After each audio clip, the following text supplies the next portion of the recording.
to Maxed Out Man, helping you become the man you were made to be.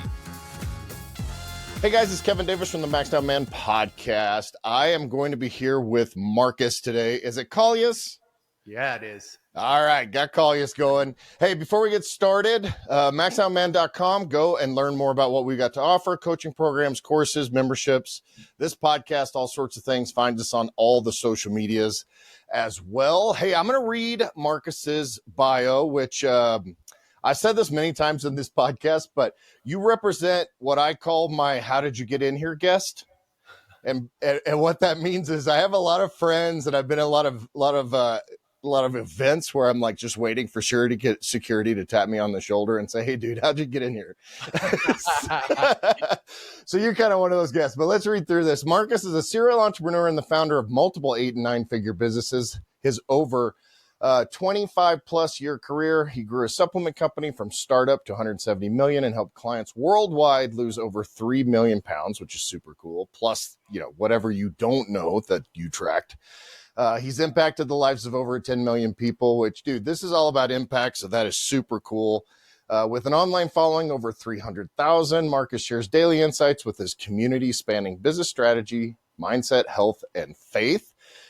Through his new venture, playabiggergame.com, Markus is bringing together the world's greatest minds and sharing lessons learned from entrepreneurial journey to help other high achievers break free from imbalance and feelings of discontent so that they can find fulfillment beyond career success. That's a mouthful.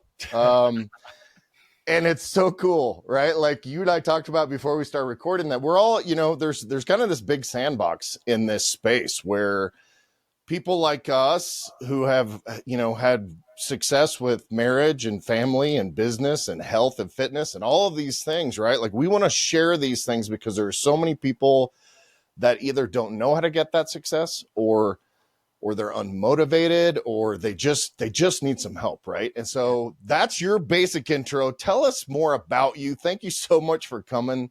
Like I said, I try to put on a nicer shirt today after I saw a couple of pictures of you in your fancy suits. I don't know if I accomplished enough dress up in order to make that happen, but here we are. Great, brother. You look great, brother. Listen, I'm so excited to be here, man. Thank you for having me. I know we're going to have a great conversation, and I think you're so right.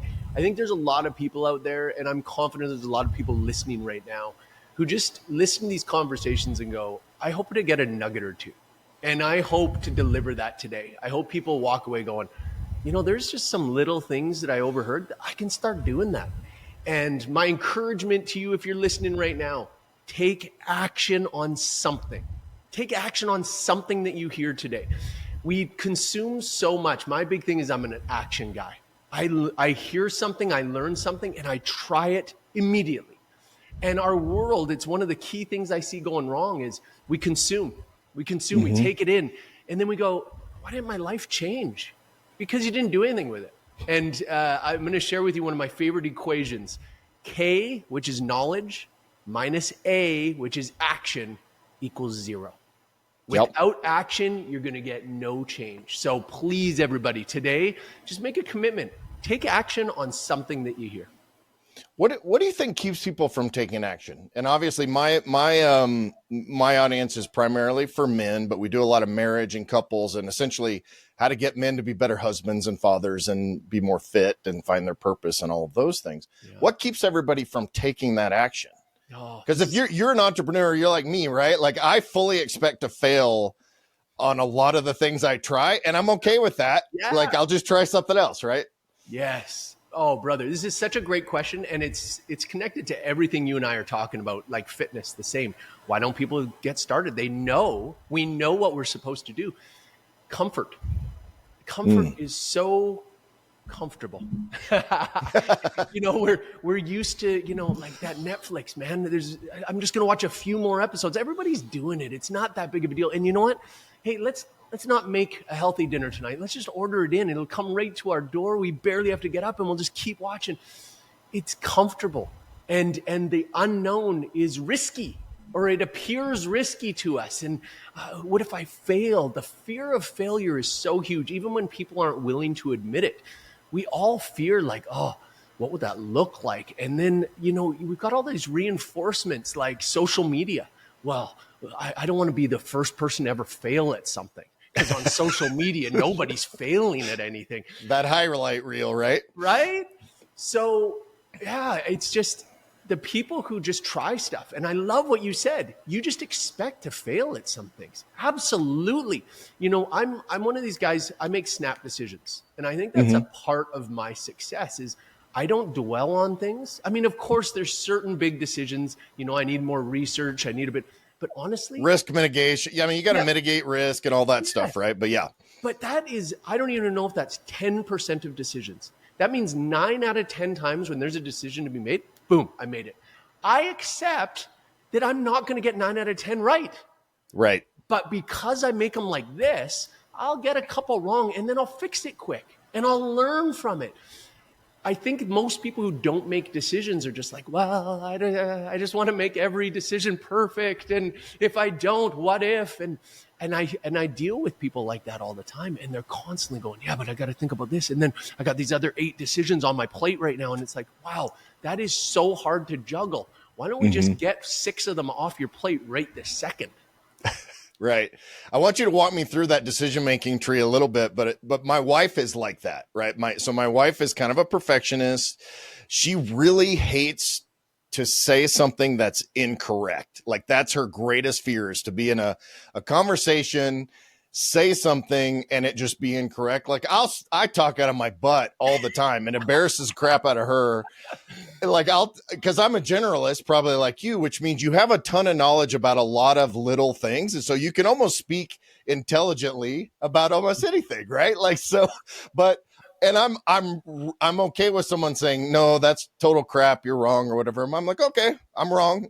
Thanks for educating me about that. That's like her greatest fear. Like she wants to be correct when she speaks and acts and all that. Like, and again, I'm totally fine with being wrong. I've been wrong. I'm wrong all the time. And I'll just pivot, apologize, learn something, and then try to be right next time. Totally. Oh, brother, we have so much in common. So I didn't want to say it for whatever reason, but it's also my wife that I was talking about.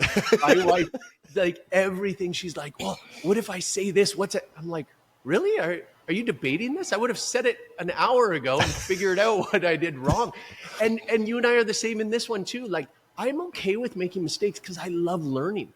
And it was so funny. Just last night, I can't remember what word it was, but I used a bigger word and I wasn't sure if I was going to use it correctly, but I was like, I'm just going to toss it out there. And my 12-year-old daughter goes, Dad, I don't think you used that word correctly. And I'm like, oh, thank you. Remind me. And she corrected me. I'm like, boom, I learned. Yeah. I don't care. I know there's a lot of people like, whoa, that's so embarrassing. Your 12-year-old corrected you. I'm like, well, one, my 12-year-old's freaking a genius. But number 2, now I learned and I won't make that same mistake again and I won't make it out in public. So if I'm going to make mistakes, I'd rather make it around my family. And I want them to know I'm human. I want them to know mistakes are okay. And how did I handle it? Oh, no, I'm so embarrassed. No, who cares? I was talking to so my daughters are 25, about to be 26 and 24. And I was talking to her the other day and she was like, I still remember this time when I was 14 and you said something and I called you on it. We looked it up and you were wrong. It's like, she's like, that has a snapshot in my mind because love it. Like I have great retention, so I can remember a lot of stuff. So I tend to be more right than wrong like you.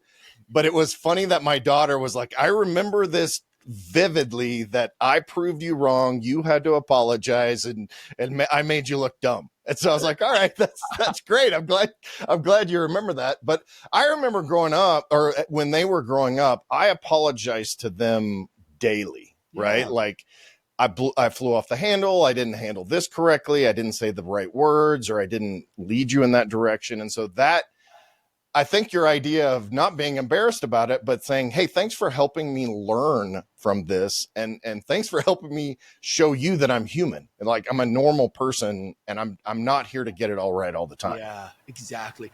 Hey, 2 things. 1, I love your story, but 2, your kid is 25. What were you, like 12 years old when you had your first child? What is this? Bro. It's all implants and plastic surgery. It's the lighting. No, I'm 51. I turned 51 in December. So good for you, man. I yeah, love trying to do what we can. Yeah, I love the health. I love your energy, man. That is, people, whatever this guy's dishing out, man, take a big old healthy serving of Now, that. how old are you? 45.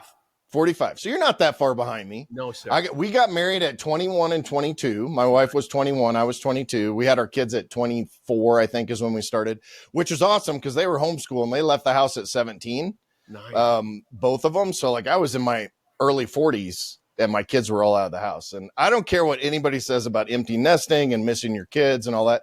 They can come visit, but being empty nesters is freaking awesome. I'll tell you right now. Oh, yeah.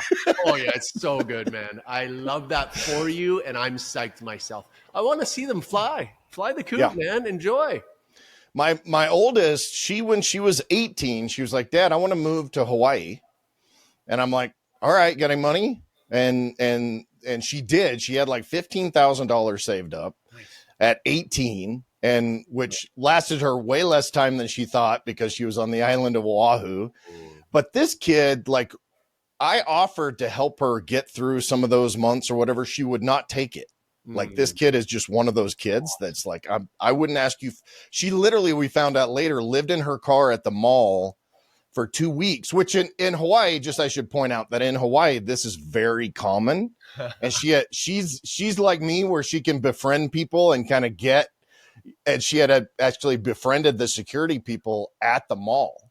Nice. So that she could go in there. There was a Planet Fitness that she joined. So that was kind of her like shower and workout and all that stuff.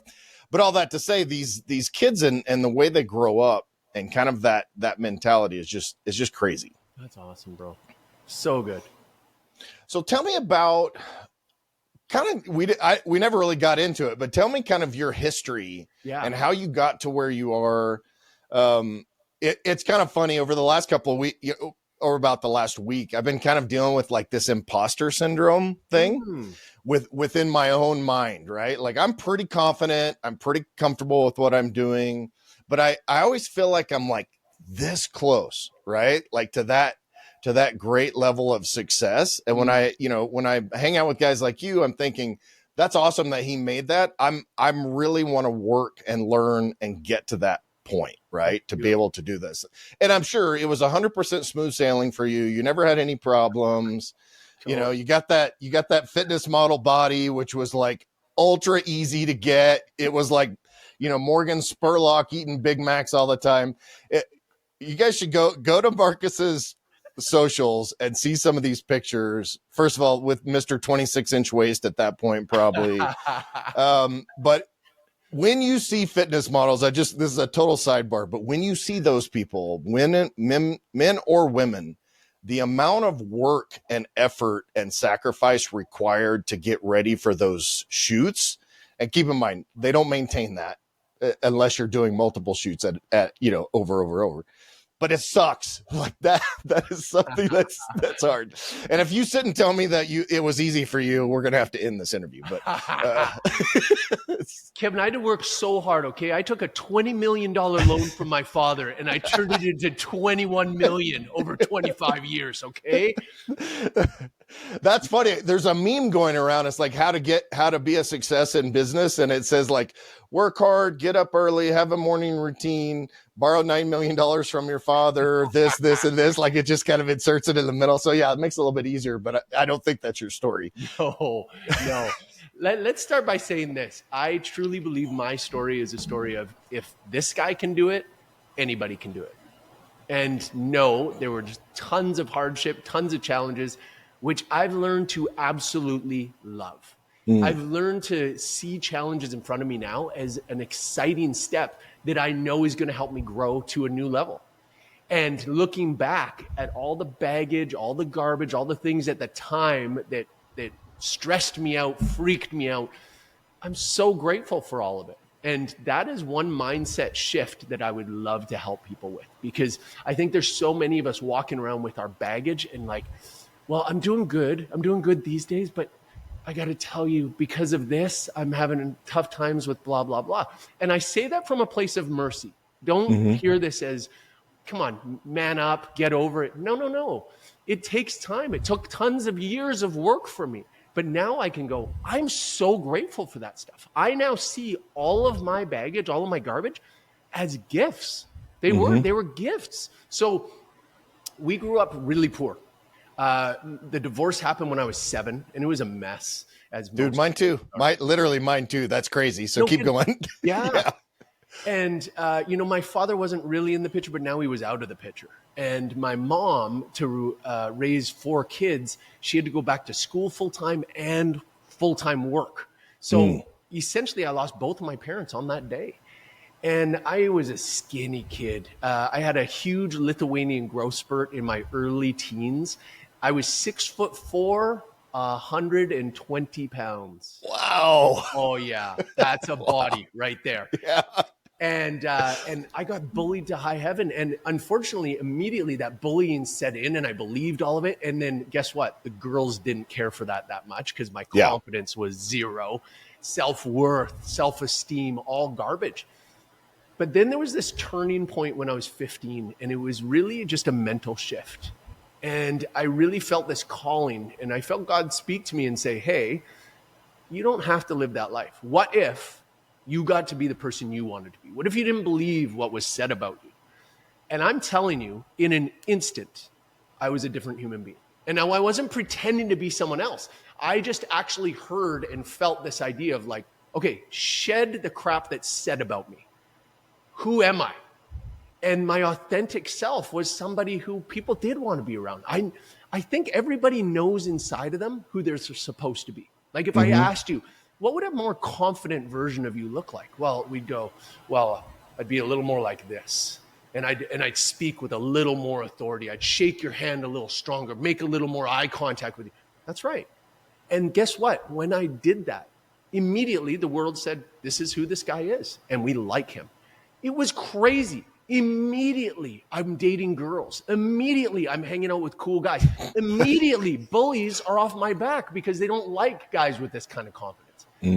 Now, the real work had to begin because I was like, I want more of this for my whole life. And now I had to start developing habits. I needed to start building the man that I really wanted to be. And it was a journey for 30 years now. I've been on this journey, and it'll be a never-ending journey. I'm not like, well, I'm done now. It's awesome. I do. I have an amazing life, but I'm far from done. Now that I've had a taste, I'm going, can you imagine if I stick with this for 5 more years or 15 more years? Can you imagine where I'm going to be when I'm 80? And by the way, I will last over 120 years, God willing, unless he pulls me sooner. But I have a long runway of life. And when I say 120, I don't mean the last 40 years of my life I'm going to be with a cane and a walker and that crap. No, I'll give you the last 10 years are going to be a little bit crappy. That means 110, this guy is going to be acting like a 65-year-old, and it's going to be freaking awesome. I love that. That's awesome. I tell 2 stories that one of my podcast episodes, go back and listen to it. It's with Fred Neth. Fred is my neighbor, 92 years old, and he already cut it all, but normally at this time of year, I can hear him running his chainsaw because he's cutting his firewood from like he orders a log truck full of logs. Wow. He cuts them all, he splits them all, he stacks them all. And like, that's that he was a pastor for 40 years, but he's just one of those guys. Like, we're doing some coaching right now. And I was going this morning through some of the fitness and longevity and quality and all that. And that was what I said, be like Fred. Yeah. Right? Like that's the kind of thing that you want. My grandmother lived to be over 100. Awesome. And her mom lived to be over 100 also. So I have pretty good genes to do that. So like, I want to take care of myself. But funny story with my grandma, and this is kind of an interesting side note for kind of how you view your life. She called us about 6 months before she died. And she said, hey, I'm bored. I'm done. Her husband died the year we got married. So he'd been gone for 28 years. She'd been on her own, traveling the world, doing her thing, living in the same small town in Texas. And so she said, I want you guys to come visit me because we were kind of the last ones that hadn't been back home in a while to see her. And so we went to visit her. Great time. She was deaf and blind. at that point for the most part. Not completely, but enough to where she was like, I can't watch TV.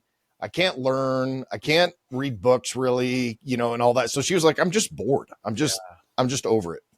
And so like within 3 weeks, and she was like mobile. Her wits were 100%. She was like, just turned it off. She was dead within 3 weeks after we visited her. Wow. That's wild. And that like doesn't give you that sadness, right? Like that gives you this. First of all, she went out, like she died in her sleep. It's not like she went out and got hit by a truck or something on purpose. Like she literally just died. Awesome. But she had lived this amazingly long life, great family, great marriage to that man, and never got remarried. But that, you know, all that to say, if we live to 120, which I think you're right, is probably scientifically possible, is for guys like us and people like us who take care of their health, you know, maximize their hormones and diet and sleep and rest and all these things, right? Like that's the ideal, but we want to live quality of life. Yes. I'm pretty much determined I'm probably going to fall off a ladder or something really stupid because I make poor decisions when I do physical things. So, you know, I'm hoping that I get to do that at like 95 or 105, not next year, but there's always a chance. So. That's so good, brother. I am very confident, again, unless God takes you sooner, that you will last over 100 just because of what you already said. You have a belief in you. Like, you know, hey, there's no reason I can't. I'm putting in the effort. My genes are great. There's the difference between most people and us. And by the way, again, this is for anybody to start believing this way. I believe my runway is 120. Like with all my being, I believe that. And when you believe that, think of the difference it changes for what most people think. They go, okay, well, I'm probably 80, 85 years. And then at about 65, I should start slowing down. Honestly, though, it'll be more like 58, 59. I'll start really slowing down. Your brain is listening and going, yeah, you bet. We will start slowing you down. And your brain will constantly, 58 years old, you're giving a workout and your brain's going, hey, that's a little bit heavy. Let's go lighter. Let's not work out so many times this week. And it will happen. It will happen just as you said it would happen. So for me, it's going to happen the way I say it's going to happen. I'm going to be 80 years old, still training like a maniac. People are going to be like, why is that guy squatting 225? Isn't he like 80 years old? And it's like, that's right, kids. What's up now? What's up? I got 40 more years to go. Because of my belief, I'm going to make those things happen. And I mean, by the way, everybody who doesn't know about things like stem cell research and all the crazy stuff that's happening in medical because of AI, I mean, 120 is going to be the tip of the iceberg. If people are 20 years old right now, I'm very confident you're going to last till 150 plus. Like that's how crazy far things have come these days. I mean, that's weird to think about. And hopefully we can figure out how not to kill people with the food that they eat, how to get them active, right? How to push them forward and do that. I tell myself and my body, like I joke and say I've been sore since I was like 14 years old, right? Like if you lift weights regularly, you're just, and it's that soreness and that tightness. And if you go, like if you're traveling and have to go like a week without working out, I keep talking about memes, but there's this meme of like the guy that's looking at himself and he's like, after what I think I look like after a week of not working out and what I actually look like. And he's like 250 pounds heavier than he is in real life. But like your brain mindset, like you get so used to that feeling. Yes. How do we educate you? You said earlier about people are comfortable, right? But it's almost like they're comfortable in their discomfort. Yes. 100%. Right. Like my wife's a baker. And so I will now, hopefully I need to change this, but I referred to the time between Thanksgiving and Christmas this year as bulking season. Because I went from like 7% body fat to probably like 12% body fat. And so now I'm having to take that body fat back off, but it's like that extra 8 pounds of fat, right? It makes me feel like crap. Yeah. Emotionally, mentally, I can see it. I physically don't have the same kind of energy. And we have a society that's carrying 20, 30, 40, 50 pounds you're 45, I'm 51. And so that 40 plus men, especially I think kind of get more comfortable in this. They just are like, this is how I am. And there's the whole body positivity movement and all that stuff is all completely whack job right now. Yeah. But I think men are like, well, I'm married, so I don't have to do anything. I don't have to brush my hair or brush my teeth or put on nice clothes or not weigh 280 pounds or whatever. How do we teach people that they're not actually comfortable? Like, you feel like crap. Do you know you feel like crap? I always wonder that, because I've never gone years of just eating like crap, not working out, all of these, I don't even really understand what that would look like. Oh yeah, brother, this is such great conversation and something so important for us to talk about. So I'm going to take it a little bit dark for a second, because you're absolutely right. People are comfortable in their discomfort. And what we need to do is, and I hope people are listening to this, this is an important one. Think about where your path is going to lead you if you stay on it right now. You need to recognize how bad it's going to be. And you can't pretend that you don't know. The statistics are flawless. Mm-hmm. Where is your obesity going to land you? Chances are with diabetes. And why don't you find out what diabetes actually look like and all the pain and struggle that comes with it? And then what's going to happen when you're 60, 65? Now, that's if you even make it that far. Now, how much time are you going to be spending in the doctor's office, the hospital? What kind of burden are you going to be to your children? What kind of relationship are you going to have with your children? But now, let's talk about your relationships. Let's talk about your marriage. Don't just assume it's still going to be there in 5 to 10 years. That attitude that so many men have, and again, I got to say, this is coming from a place of mercy and love. I'm not pointing a finger and going, you're bad, you're this, you're that. I'm coming from a place of going, I don't want you on that path. We know where it lands. Why would you think you are going to be the anomaly that's like, well, my wife is going to stick with me even though I don't care. I don't care about my health. I don't care about my body. I don't care about making her attractive to me. I don't keep it new and fresh. We know the statistics. It's 54% and climbing is that divorce rate. Why do you think you're holding the winning lottery ticket like that? And 70% of divorces over 45 are initiated by women, by the way. And I can only imagine it's going to get worse. Like, I think we're only seeing the tip of it right now, because I agree with you. Unfortunately, men have this attitude, well, this is who I am. You're going to love me or not. And it's like, do you want her to answer that? Like, right. I don't want to be rude, but this is the truth. So why not put some effort into it? And first of all, so recognize that is the path that you're on. You're on this path. It's likely going to end in divorce. How's that going to land with your children? How much of a burden do I want to be to my kids? And at 55, 60, do I still want to have mobility? Do I want to have some exercise and life still in me? Look at that. There's your discomfort.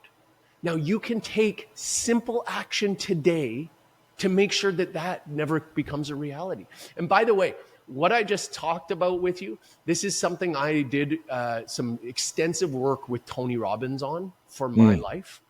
And I went down this path and I made it as dark as possible. He showed me as dark as possible. Now, your wife has left you. My wife is remarried. My kids are getting married to guys I don't like, and I'm not even invited to the wedding. What a horrifying reality for me to envision. And then he forced me to look at myself in the mirror and go, Markus, it's not your fault.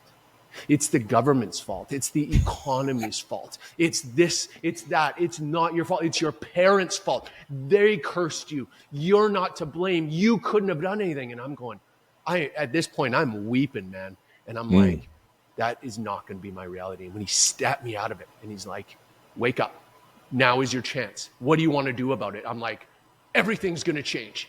And I put so much intention into how I treat my wife and my children and my body and my health and my mind, because I want to show up every day. I want them to be proud of me. I want them to respect me. I want them to love me and feel so much abundance of love towards them. And that's the kind of life, not just for me, but for them. Think about me pouring that kind of energy, that kind of abundant love into them. Don't you think they're going to succeed more in life? Don't you think they're going to experience more life? Don't you want that for your children? That excites me. So I hope you guys got something out of that. If you got anything out of that, write it down now so you don't forget about it and take action on it. Take action on it today. Go for a walk today. Get out there. Go find some woods to walk around in. Take in some deep breaths. Have some meditation out there. Just go for a nice walk. You won't believe how transformative it can be. Yeah. And excuse me, having that mindset change is definitely, I mean, that, and this is a joke, but like I'm convinced that the people that say women prefer dad bods are guys with dad bods that did the research. Yeah. Because if you've never experienced this, like obviously I've been married for 28 years. My wife and I, we've been more fit, less fit, whatever, right? But we stay fit. But I know that I get more compliments when I'm more fit than when I'm less fit. Right? Like it could be subconscious, it could be whatever, but it's also because of that confidence, right? Like I feel better about myself. And I've always joked, one of the reasons I was really successful as a personal trainer is because I'm like everybody else. Like I'm not really somebody that loves working out. Like which is probably how you are. And there's a lot of guys that are like that and they're super successful at that. I was never that guy, but I was doing 13 clients a day. But I like, hey, we're all in this together, right? I want to be vain. I'm vain. So I want to work out for that reason, but I want to have health, longevity. I had clients that, couldn't even get up from a laying position on their own without doing that whole rollover up on and go from that to doing, box jumps and burpees and, full sit-ups and all of those things back in the day. Cause we need that hip flexor strength at that time. And all of that kind of stuff. But like just having that mindset, so you're a guy clearly, like I can see a picture of you. I can see different candidates of you. And I can say, I know Markus has this amazing energy, right? Like you just have that, you exude that energy, not only in person, we're not in person, but even through this thing. I tend to be more of a resting bitch face kind of guy, unfortunately, but I'm like, if you see me, right? But like in having this conversation, I obviously don't have that energy, but how do you tell people how to get that energy? Like what is the basic mindset towards having that kind of get up off your ass, go take a walk, treat your wife better, all of like, how do you impart that kind of energy into people? Oh man. First of all, I appreciate that so much. And second of all, it's a process. And I'm going to give you guys a few tips right now, but there's not like one thing. It's not like, yeah, everybody drink wheatgrass and you'll have the energy I have. There isn't just one thing. And my first encouragement to you is this. You could find 25 different things that are going to help your energy. And what we do naturally when we're on this kick of like, I'm going to improve my energy, I'm going to get into this, we try and change 20 different variables in our life. How did that go for you? How did that go for you every other time you've ever tried to do it? So my encouragement to you is this: choose three. Choose three things that you're going to say, these are the three things I'm going to focus on, and I am going to change these things. And start with your identity. Stop saying whatever negative thing that usually comes out of your mouth that destroys it. How many people have you and I dealt with who are trying to lose weight, who are like, this is so like me. I do it for a couple weeks and then I break my diet. I'm a failure when it comes to this. I always do this. What you're doing is you're identifying yourself as some sort of failure. You got to stop that. That's you're wearing it as a badge. That's not what you need to be doing anymore. You're old enough to know better. So now say, you know what? I'm a man who's smart enough to make the right decisions. It doesn't mean you have to be perfect. You have to forgive yourself when you slip up, but forgive yourself and then immediately say, but not tomorrow. No. I am not a guy who does 2 days in a row. So yeah, I screwed up yesterday on my diet. I screwed up yesterday by missing my workout, but not 2 days in a row. So these three things, you're going to write them down. You're going to put them on sticky notes and you're going to put them all over your life. You're going to put them in your car. You're going to put them on your bathroom window. You're going to put them at your desk. You're going to have to stare at these things so many times that it's easier just to follow your new rules than to fight them.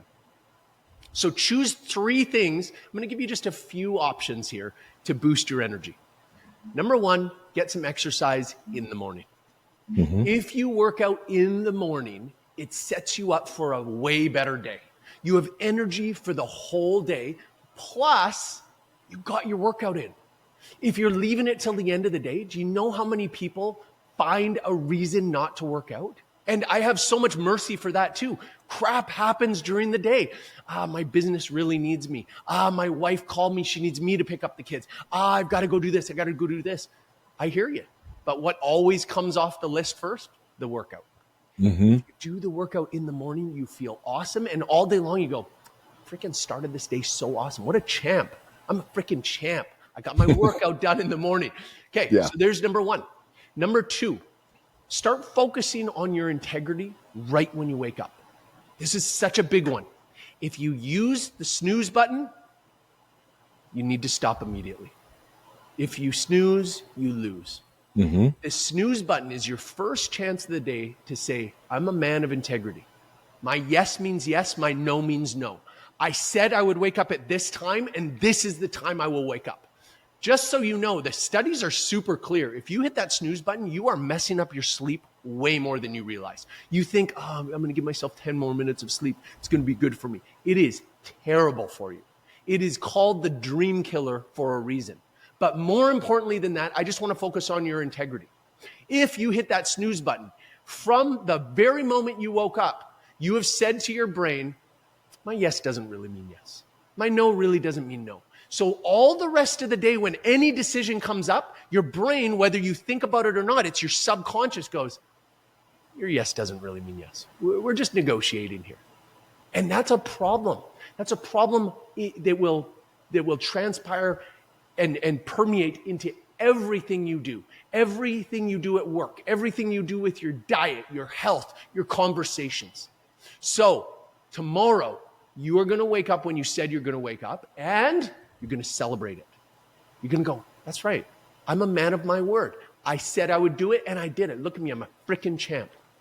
You don't have to worry about social media going, that's not a big deal. You're not a big deal until you've done this, this, and this. I'm telling you, that's a big deal. You want to celebrate with somebody? You message me. I will be the first person to go, that's what I'm talking about. Just those little wins. They stack up. They add up. They compound. And then the final thing I'm going to give you is this. You're going to remove one bad habit from your life. Your choice. It could be a toxic person in your life. It could be a bad food that you know you eat that you should be taking out. So just as important, if actually it's more important to remove some of the bad stuff from our lives than it is to add the good stuff. Because all this good stuff, you think about the energy that you have every day. Okay, well, I got my workout in, so that gave me some energy. I had some coffee, so that gave me some energy. I had a great sleep last night, gave me some energy. But then I had a really bad talk with my coworker. Ugh, she's such a gossip. And then we blah, blah, blah, blah, blah. Okay. How much did that take you down compared to what all these things brought you up? Probably equal or more. So you see how important it is that we remove the bad stuff so that the good stuff can actually elevate us. So what you see out of me, this energy that I have my non-negotiables. I do these things every single day, and I don't do any of these things ever. And it takes time. It's not like you can do it overnight. But I've been working at this thing for 30 years. And I can tell you right now, I have phenomenal energy every single day. My immune system is spot on. I get sick like not even once a year. I have great energy when I wake up. I go to sleep and get a great night's sleep. I wake up with energy. I love my schedule. There are so many positives about this life. And this is not me bragging. This is me going, hey, there is a beautiful end to this if you put in the work every single day. Dude, there's so much in that. First of all, I don't think I've ever heard anyone tie integrity to the snooze button, which I think is phenomenal. I'm going to probably steal that and give you credit. But I've been fortunate because I haven't woken up to an alarm in like 25 years. Oh, I love that. But I also don't sleep nearly as much as I should. Right. Like, but my body naturally, like if I go to, so a couple of nights ago, we went to bed early. I had been traveling. And so I think we went to bed about 9, which is early for us. And then I was awake at like 4:30. Yeah. Because my body was like, normally I'm like a 6.5 to 7 guy, but after 7.5, my body was like, hey, you're done. It's time to get up. Right. And so if you have those good sleep habits and you have all that, then that makes that morning time so much easier. I'm a dual exerciser because I work out of my house. Yeah. Except for when I travel. So then I do kind of some basic cardio, my sauna, try to get the cold plunge in the morning to kind of, and it's almost more mental than physical. Oh yes. Like if I miss that morning cardio session, and I mean, we're not talking about like, I'm literally walking on the treadmill because I live in, Winterville here, in Montana.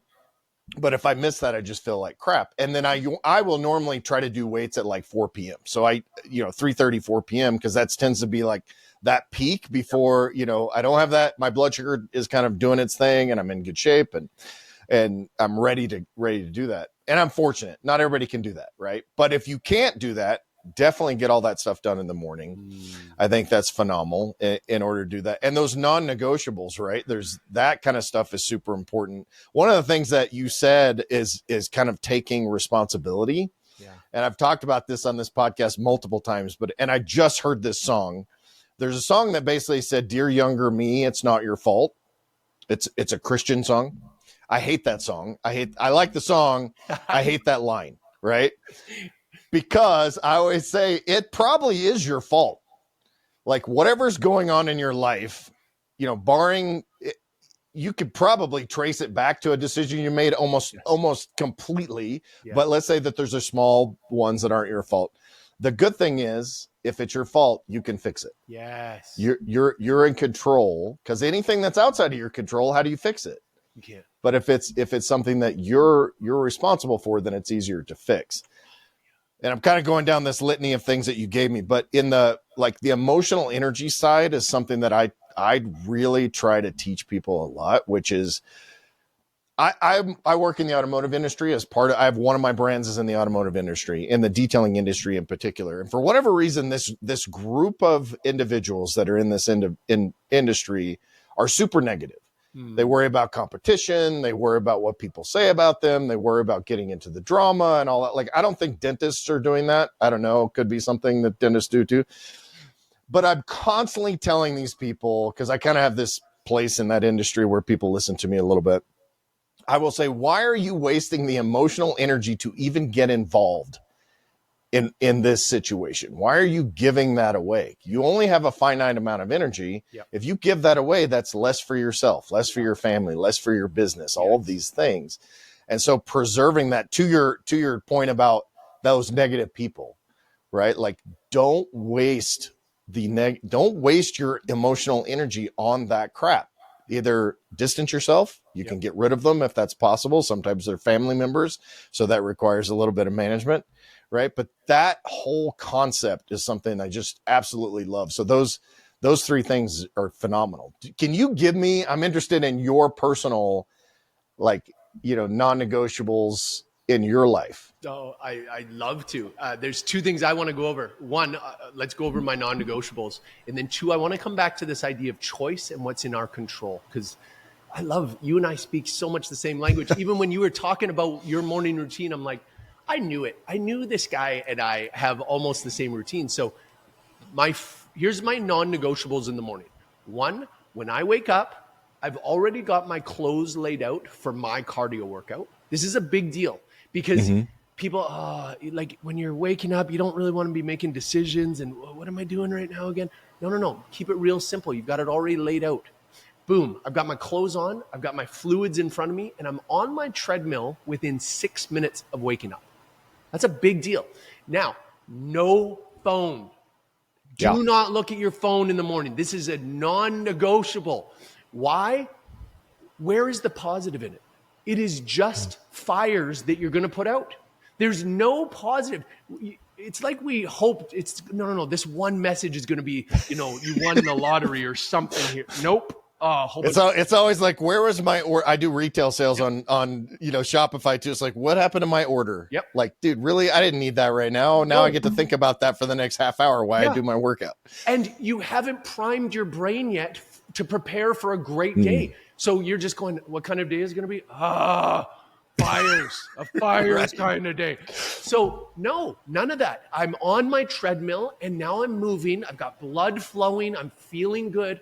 And I'm in my prayer time. And if you're not into prayer time, just be in some gratitude time. Because if you spend some time in gratitude, here's all the things I'm grateful for in my life. It washes over you like, frick, I got a good life. We don't spend enough time in that, and we don't recognize all the great things we have until they're gone. So spend some time in that and see how now I'm priming myself now. And by the way, then I stretch, and now I'll take a peek at my phone as I'm eating my healthy breakfast. Now I'm prepared. There's going to be fires, and I'm like, it's okay. There's fires every day. My life is so good. I'm going to be able to handle this. I'm in control, not that. So that's huge.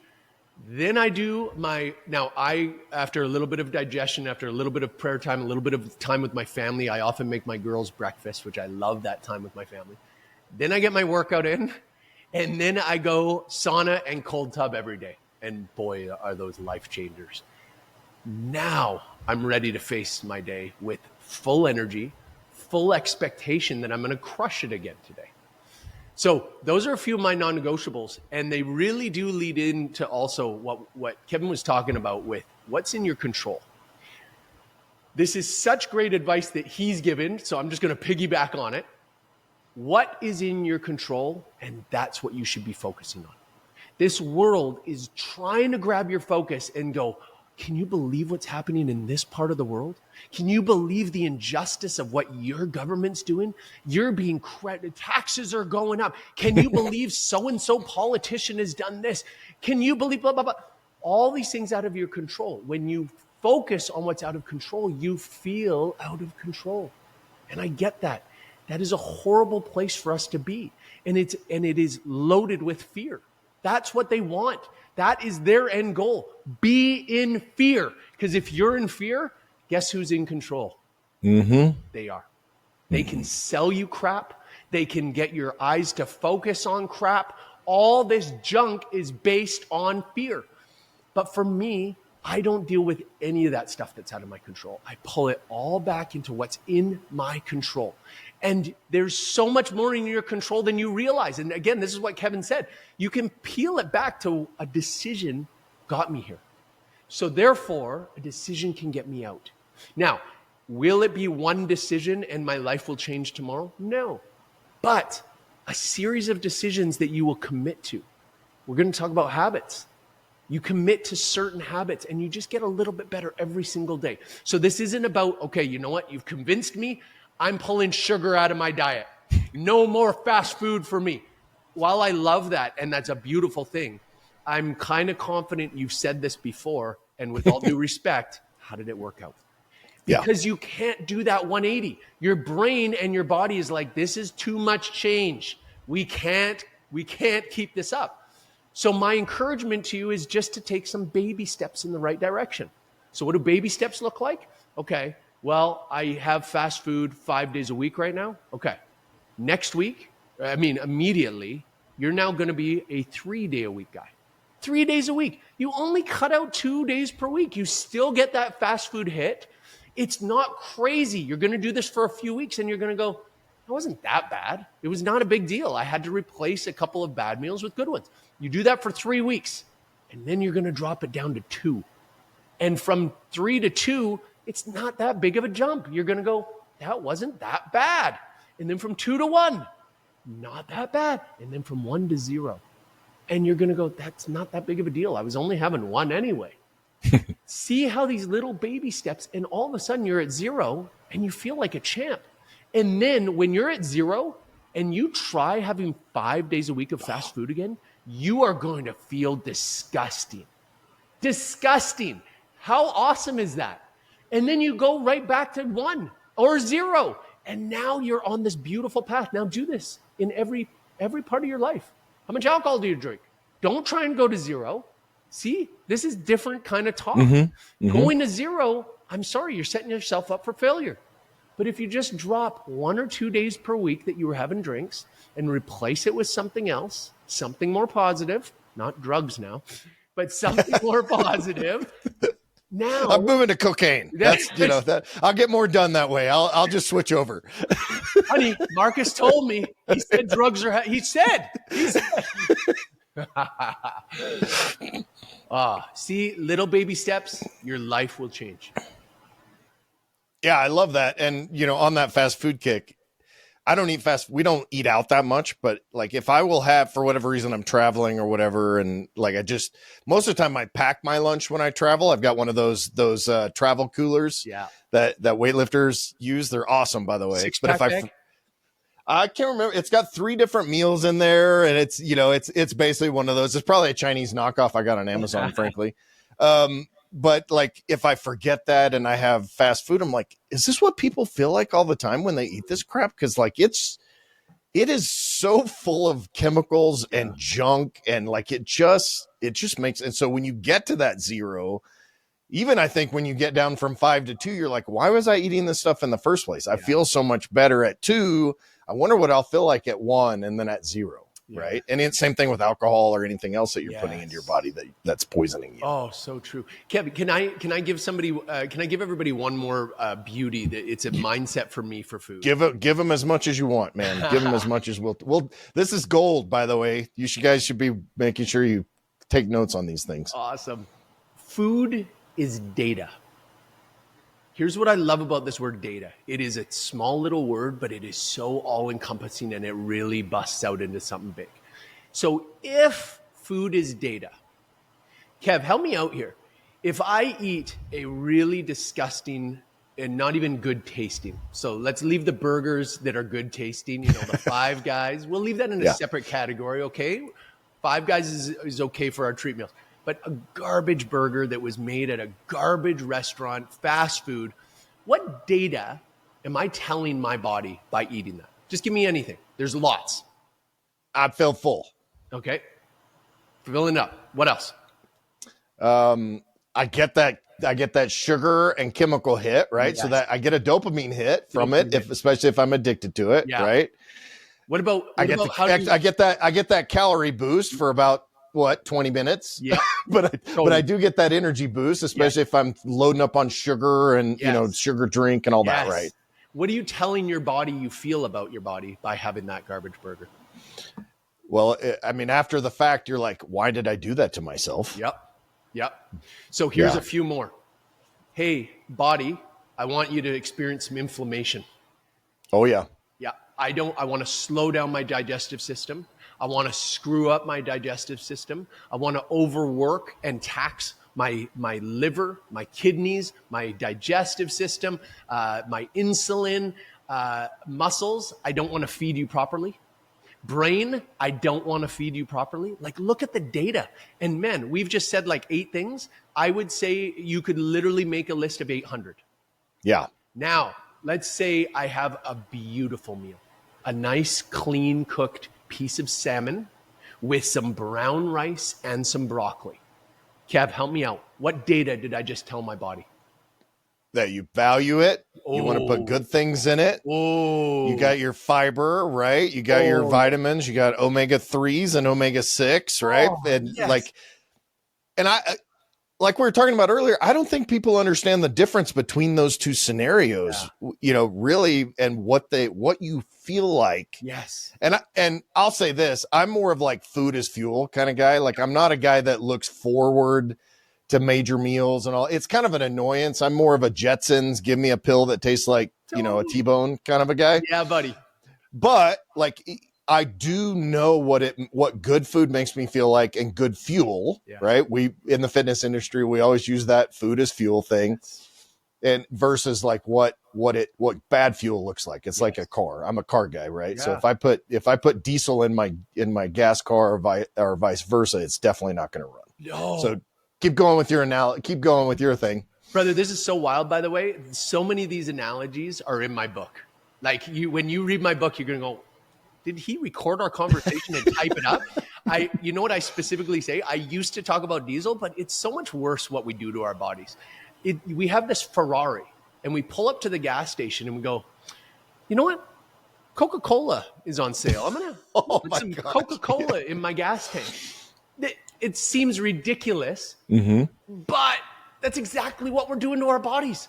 We've only got one. We've got one Ferrari, and we're like, well, this was on sale. Glug, glug, glug, glug. That's even more ridiculous, in my opinion, than putting it in your Ferrari's gas tank. Because guess what? Your Ferrari breaks down, you can buy another Ferrari.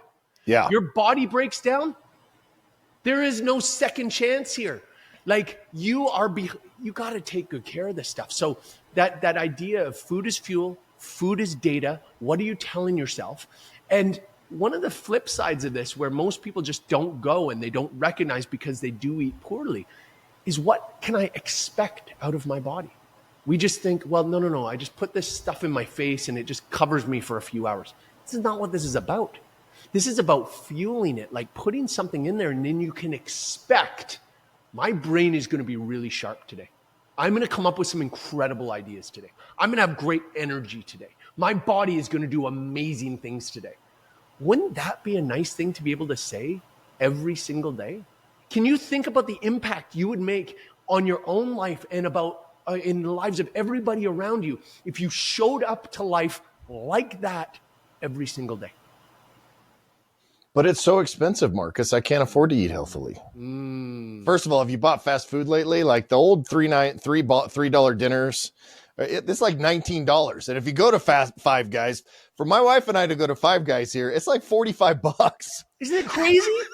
So it's definitely, and that I saw a story. It's actually now getting to where it's cheaper to eat at home. Yes. Like before, it was almost a wash, or sometimes cheaper to eat out. Now it's not like that. Like it's cheaper to eat at home. Yeah. But that's the excuse, right? Oh, it's expensive. I can't afford vegetables. I can't afford eggs and steak and salmon and all this stuff, right? You know, so that's so beautiful. There's two things you just brought up that I love. Check your assumptions. We gather data at some point in the past, and we just go, that's the way it is. No, it's too expensive. It's cheaper to, hold on. That's an old assumption. That's not true anymore. You're absolutely right. Every time we go out for dinner, I'm like, what is going on? Like we have money, and I'm staring at this bill going, who can afford this? Like, yeah. Is nobody paying attention? Because again, we just go under the assumption like, oh, I've always eaten here, I can afford it. It's 2.5 times what it used to cost. And if you eat at home, you can get healthy stuff. You can get vegetables. You can get these things at cheaper prices now. So double check that assumption, and maybe we're going to start eating healthier at home again. Yeah. And I'll give you a little secret. I put this on my Facebook the other day. ChatGPT, you were talking about AI with medical stuff, right? So Michelle, my wife, loves the Mediterranean diet. But she needs more protein, right? And so I use ChatGPT, and when you do, anybody that's not meal prep for Mediterranean, like it takes a lot of prep. Like because you got a ton of vegetables and you're cutting and all that kind of stuff. I dropped in ChatGPT, which is free. You can use the free version. The paid version is a little bit natural language progression. Anyway, we'll get super geeky about it. But I said, hey, I need 4 meals. Let's food prep 4 meals. I want meal prep for 4 meals. Please combine ingredients to limit the amount of prep required. Nice. I need, so whatever she's eating, I need 30 grams of protein per meal. So add extra protein, and I want these particular ingredients. And please give me 12 options. I'll pick, and then I'll tell you after I pick if you can to give me the recipes. Took less than 2 minutes. She had 4 recipes that she loves. It minimized the amount of cutting because it combined all the prep stuff, right? Yeah. So she's cutting bok choy and cabbage and the quinoa or whatever's in there. Wow. Super easy. So there's one of your excuses. If you're saying, I don't even know what to eat, dude, use AI. Boom. It's free, and you can use it for fitness variety. You can use it for all sorts of things. You still need guys like us to help you, help guide you. So you know how much, all this stuff, but it's great for being able to kind of get some variety and stuff. So it takes that And you can even tell it, I can't afford to buy high-end stuff, but I still want to be healthy. And it will recommend, you can say I can afford $5 a meal, and it will recommend recipes that fall into that for the servings and all. It's freaking scary. So I talk really nice to AI. So if it does decide to kill, all of us as humans, maybe I'll be on that short list of non-kill. I don't know, but I for one would like to welcome our new overlords. That's right. Bro, what a game-changing piece of advice, man. People, rewind that back 5 minutes and listen to it again. Like, this is where we're at in this world of technology. Look at how simple and easy that is to radically change our lives. Beautiful, brother. I love that tip. And it's not hard. I mean, honestly, it's just a matter of doing it. And depending, we talked a little bit about mindset. And I tell this story a lot on my podcast, but my girls, they go to mom for like the encouragement, the building up and like the, more mom things, right? Emotional type things. They literally call these calls, Dad, I need these stop being a little bitch talk. Because like, it may be something like, you're complaining that you haven't gotten your homework done, but how much Netflix and social media have you done this week? Right. And so I literally ask the question, they'll tell me this thing and I will say, have you tried not being a little bitch about it? And if that's not your personal self-talk, and I'm a Christian, like we don't like, I don't use harsh language, but I talk to myself this way too. It's like doing the cold plunge kind of sucks, right? Some of these things you have to do, there are easier, less painful paths in the short run. But that's like and that's about the soreness or acute injuries or whatever. It's like I've tried to develop habits that I say, it's not if I'm going to do these things, it's what time I'm going to do these things or at what point or at what frequency or all of those. Right. Yes. But that whole, like, if that self-talk works for you, I know Joe Rogan uses that phrase to get it. He tells himself to stop being a little bitch about going in the cold plunge. But if that language works for you as a motivator, then use it. It may be much friendlier to yourself than that. And I don't recommend like total shameful talk to yourself. None of us do. But it's just a matter of just do it, right? Just that, just go make some changes in your life. And I think Marcus has given us some really awesome ideas on this one for sure. So good. Hey, I just love, I want to highlight that shows how good of a relationship you have with your kids and that what you've taught them over the years. I mean, you can't just start talking to a 25-year-old girl that way. That started probably when they were about 3 years old. So I just want to tell you, I love that. I love seeing other men take that stuff serious. And I want to encourage all the fathers who are listening to this, communicate more with your kids and don't be afraid to discipline them. We all know what technology is doing to screw them up. And we just leave them. Yeah, but I can't get them off the iPad. I don't want to be the bad guy. They're on their iPhones all the time. I don't want to be the bad guy. You know where it's going to lead them. So you're either the bad guy in the long run because, Dad, how could you let me? Like, I'm going nowhere in life. I'm 40 years old and I'm still living in your basement because I can't afford to do anything else. And I've got a job that pays me $11 an hour. That's because of what you allowed when they were younger. And I'm not going to toot my own horn for what I'm about to say, but I want to tell you, I think this is more common than not. I had a chat with my daughter last week. We've restricted their iPad for many years from the beginning, but we let it slide a little bit, and they were having some busy time in school, and we were like, we justified it. Well, they need a little bit of extra release. And then it got bad because it does. It's an addiction. It's like anything. They needed a drink at the end of the day, and all of a sudden now they're drinking 20 drinks at the end of the. It slid, and so I had a talk, and I said, "Hey, here's what we're going to do. We're going to set up new rules. You're going to get 1 hour per night, 4 nights a week. You can tell me which hour, and that way you can schedule your friends to say, hey, between 5 and 6, we're going to jump on a Zoom or whatever you want. That's your time."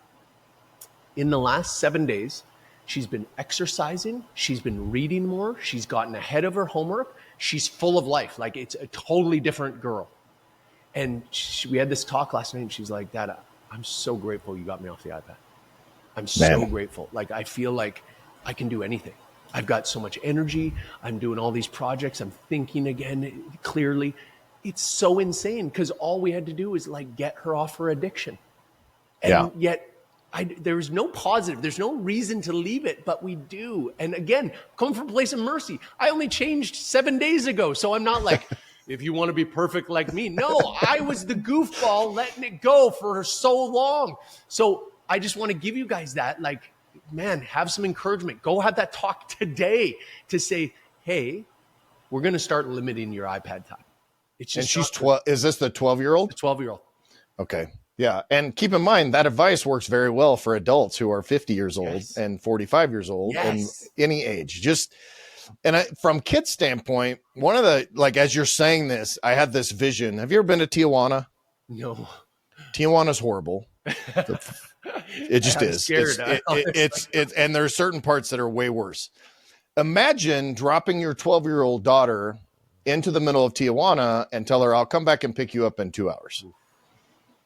Like, you talk about going dark on some of this stuff. Like, you would never do that. No.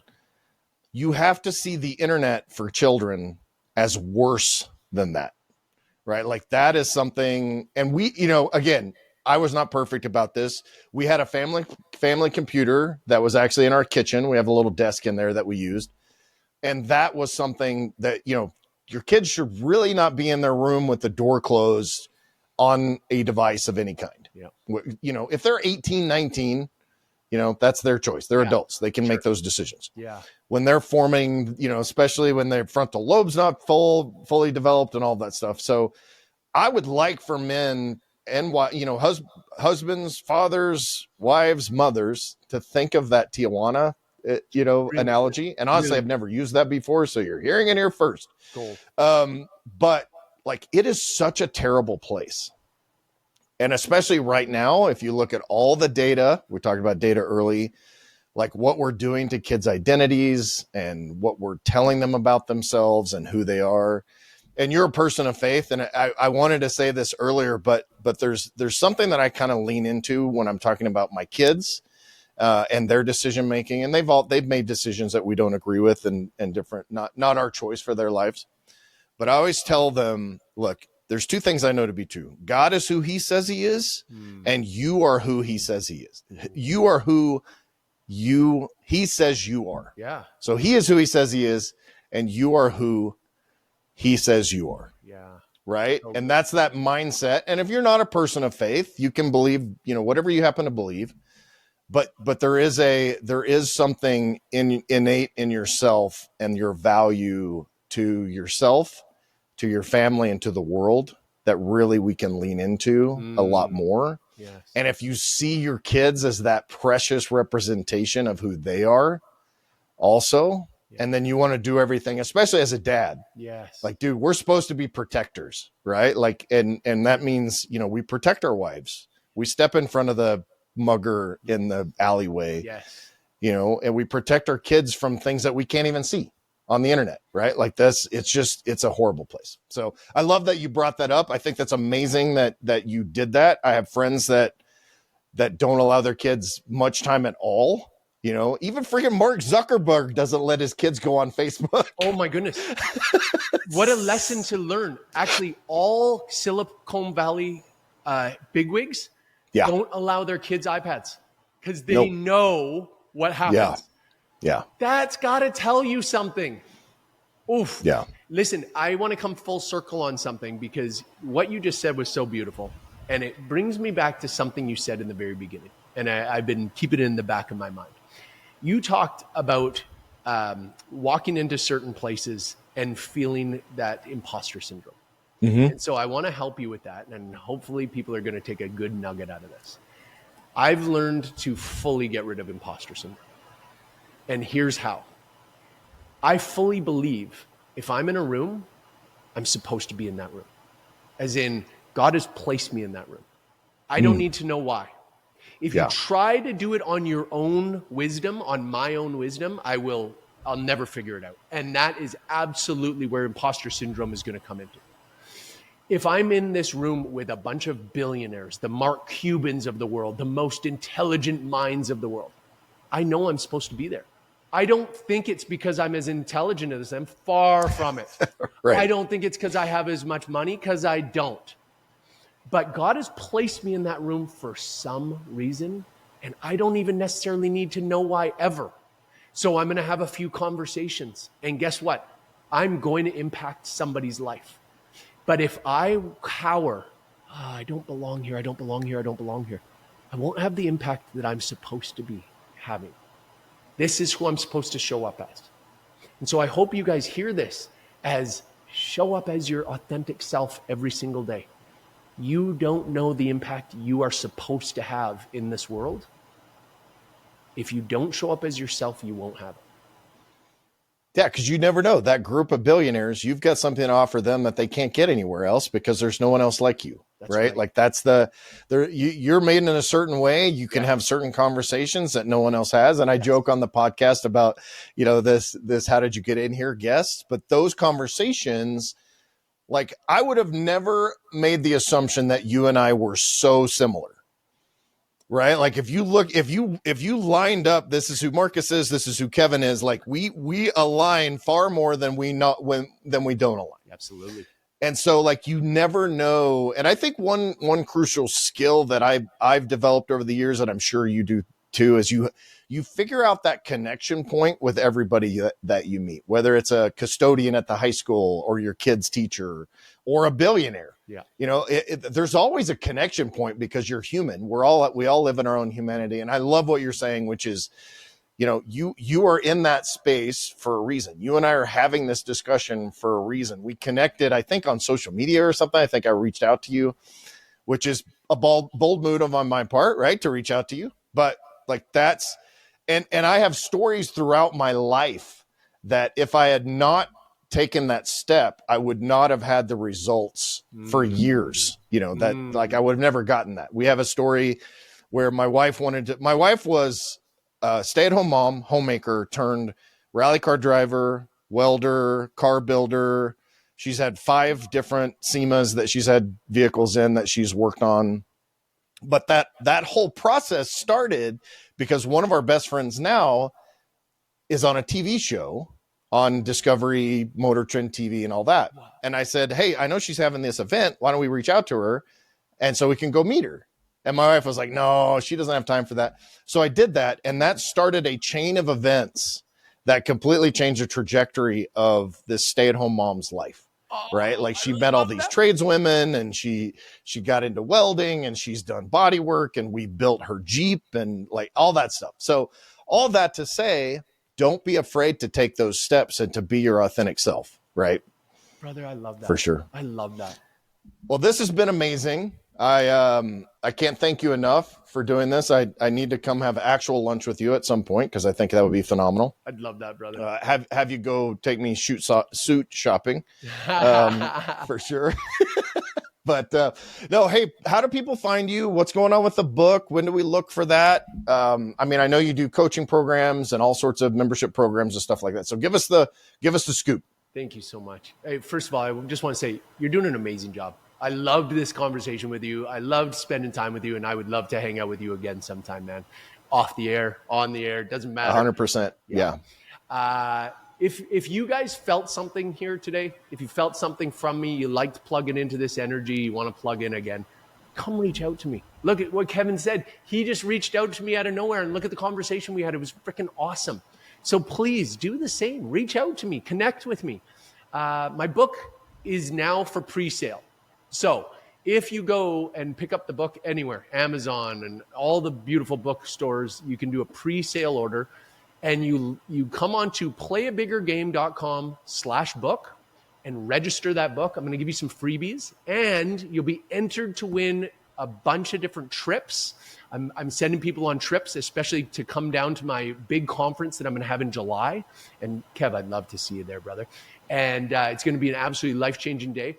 Playbiggergame.com. That's my mastermind. If you want to spend time with me, if you want to do some big business things and just think bigger, be around people who play bigger, come check us out. Playbiggergame.com or on Instagram, Markus Kaulius. Come say hi.